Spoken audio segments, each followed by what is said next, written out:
हल्द्वानी नगर निगम चुनाव में चढ़ा सियासत का पारा। बीजेपी और कांग्रेस के बीच शुरू हुए तीखे हमले। कि कांग्रेस के लिए पतन का रास्ता उसके लिए खुल गया। और जिस समाजवादी पार्टी के नेतृत्व में खटीमा जैसा नरसंहार हुआ हो, निश्चित रूप से जो लोग अपने बोर्ड में लिख रहे हैं कि राज्य आंदोलनकारी, उनका अगर जमीर जिंदा है तो उन्हें राज्य आंदोलनकारी जो लाइन है उसको हटा देना चाहिए। हल्द्वानी के नगर निगम चुनाव में भारतीय जनता पार्टी और कांग्रेस की मेयर प्रत्याशियों के बीच जुबानी जंग तेज हो गई है। जहां बीजेपी की मेयर प्रत्याशी गजराज बिष्ट ने कांग्रेस पर तीखे वार किए, वहीं कांग्रेस के प्रत्याशी ललित जोशी ने पलटवार करते हुए बीजेपी पर करारा प्रहार किया। आइए जानते हैं इस राजनीतिक टकराव की पूरी कहानी।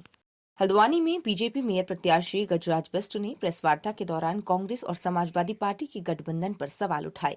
उन्होंने आरोप लगाया कि समाजवादी पार्टी, जिसने उत्तराखंड राज्य आंदोलन के दौरान महिलाओं पर अत्याचार किए और गोलीकांड किए, उसके साथ कांग्रेस ने गठबंधन कर लिया। गजराज बिष्ट ने कहा कि ये गठबंधन कांग्रेस की नैतिकता पर सवाल खड़ा करता है। वहीं पूर्व मेयर डॉक्टर जोगेंद्र पाल सिंह रौतेला ने कहा कि प्रधानमंत्री मोदी द्वारा दिए गए 2200 करोड़ रुपए से हल्द्वानी में विकास कार्य तेजी से हुए हैं। उन्होंने जनता से अपील की कि यदि भाजपा का मेयर बना तो ये विकास कार्य आगे भी जारी रहेंगे।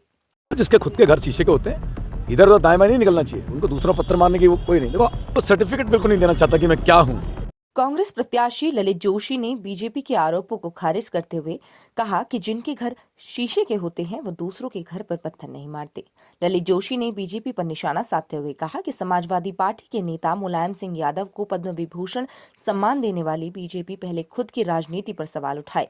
ललित जोशी ने ये भी कहा कि उन्हें किसी से सर्टिफिकेट लेने की जरूरत नहीं है। उन्होंने कहा कि कांग्रेस हल्द्वानी में स्वच्छ राजनीति और विकास के एजेंडे के साथ मैदान में उतरी है। हल्द्वानी का ये चुनाव बेहद दिलचस्प होता जा रहा है। आरोप प्रत्यारोप के बीच जनता किसे अपना अगला मेयर चुनेगी, ये देखना बाकी है। और इसी तरह ताजा अपडेट्स के लिए और ग्राउंड रिपोर्ट्स के लिए जुड़े रहे हमारे चैनल के साथ। वर्षों से भारतीय जनता पार्टी के मेयर यहाँ पर रहे हैं और उनके नेतृत्व में बहुत ईमानदारी के साथ इस हल्द्वानी शहर में कई सारे काम किए गए हैं। मैं समझता हूं कि प्रत्येक क्षेत्र कोई ऐसा क्षेत्र नहीं है जिसमें काम ना किए गए हो। पानी का हो, बिजली का हो, सड़क का हो, सीवर का हो, गैस का हो, यानी सभी क्षेत्रों में काम किया गया है। समाजवादी पार्टी में नहीं, कांग्रेस पर आरोप लगाया है। मेरा ये कहना है कि किसी का भी समर्थन लेने से हमें गुरेज नहीं है, लेकिन जिस समाजवादी पार्टी के शासन में राम भक्तों पर गोली चली हो, जिस समाजवादी पार्टी के शासन में हमारी माता बहनों के साथ बलात्कार किया हुआ, मुजफ्फरनगर जैसा कांड किया गया हो, जिस समाजवादी पार्टी के नेतृत्व में मसूरी गोली कांड किया हो जिसमें हमारे युवाओं की डेथ हुई, जिस समाजवादी पार्टी के नेतृत्व में खटीमा जैसा नरसंहार हुआ हो, ऐसी समाजवादी पार्टी का समर्थन लेना मैं समझता हूं कि कांग्रेस के लिए पतन का रास्ता उसके लिए खुल गया। और निश्चित रूप से जो लोग अपने बोर्ड में लिख रहे हैं कि राज्य आंदोलनकारी, उनका अगर जमीर जिंदा है और अपने को राज्य आंदोलनकारी मानते हैं तो उन्हें राज्य आंदोलनकारी जो लाइन है उसको हटा देना चाहिए।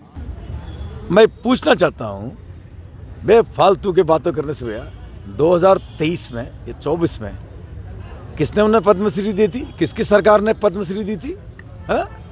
मुजफ्फरनगर कांड अगर मुलायम सिंह मुख्यमंत्री थे उस समय हुआ, उसको पद्मश्री किसने दी थी ये बताओ उनको। देखो, जिसके खुद के घर शीशे के होते हैं, इधर उधर दाएं बाएं नहीं निकलना चाहिए। उनको दूसरा पत्थर मारने की कोई नहीं। देखो, अपनी उपलब्धि स्वयं की कुछ नहीं है। अब डायवर्जन का गेम चल रहा है। हल्द्वानी की जनता चुनती है तो मेरे मुद्दे मेरे सामने होने चाहिए। मैं ये भी चाहता हूँ कि शहर में जो ध्वस्तीकरण की जो कार्रवाई हुई है, इनका पुनर्वास होना चाहिए। मैं ये भी चाहता हूँ कि शहर इसका वैकल्पिक मार्ग एक बनना चाहिए। इस मार्ग से कुछ नहीं होगा। मैं ये भी चाहता हूँ कि नजूल नीति का भाई 78 ईयर्स होने को जा रहे हैं इस देश को आज़ाद हुए पड़े। भाई हम हल्द्वानी की नजूल नीति का कब करेंगे? 5 वर्ष के कार्यकाल में मैं आपको ऑन कैमरा कहता हूँ, मैं चाहता हूँ नजूल नीति का निस्तारण हो भाई। तो ये मेरी प्रायोरिटीज़ हैं। उनकी प्रायोरिटीज़ है कि जब उनको कुछ नहीं मिला तो थोथा चना बाजे घड़ा, सीधी बात, empty vessel make more noise. आगे भी इसी तरह की अपडेट्स पाने के लिए हमारे चैनल हल्द्वानी एक्सप्रेस न्यूज को सब्सक्राइब करना ना भूलें। धन्यवाद।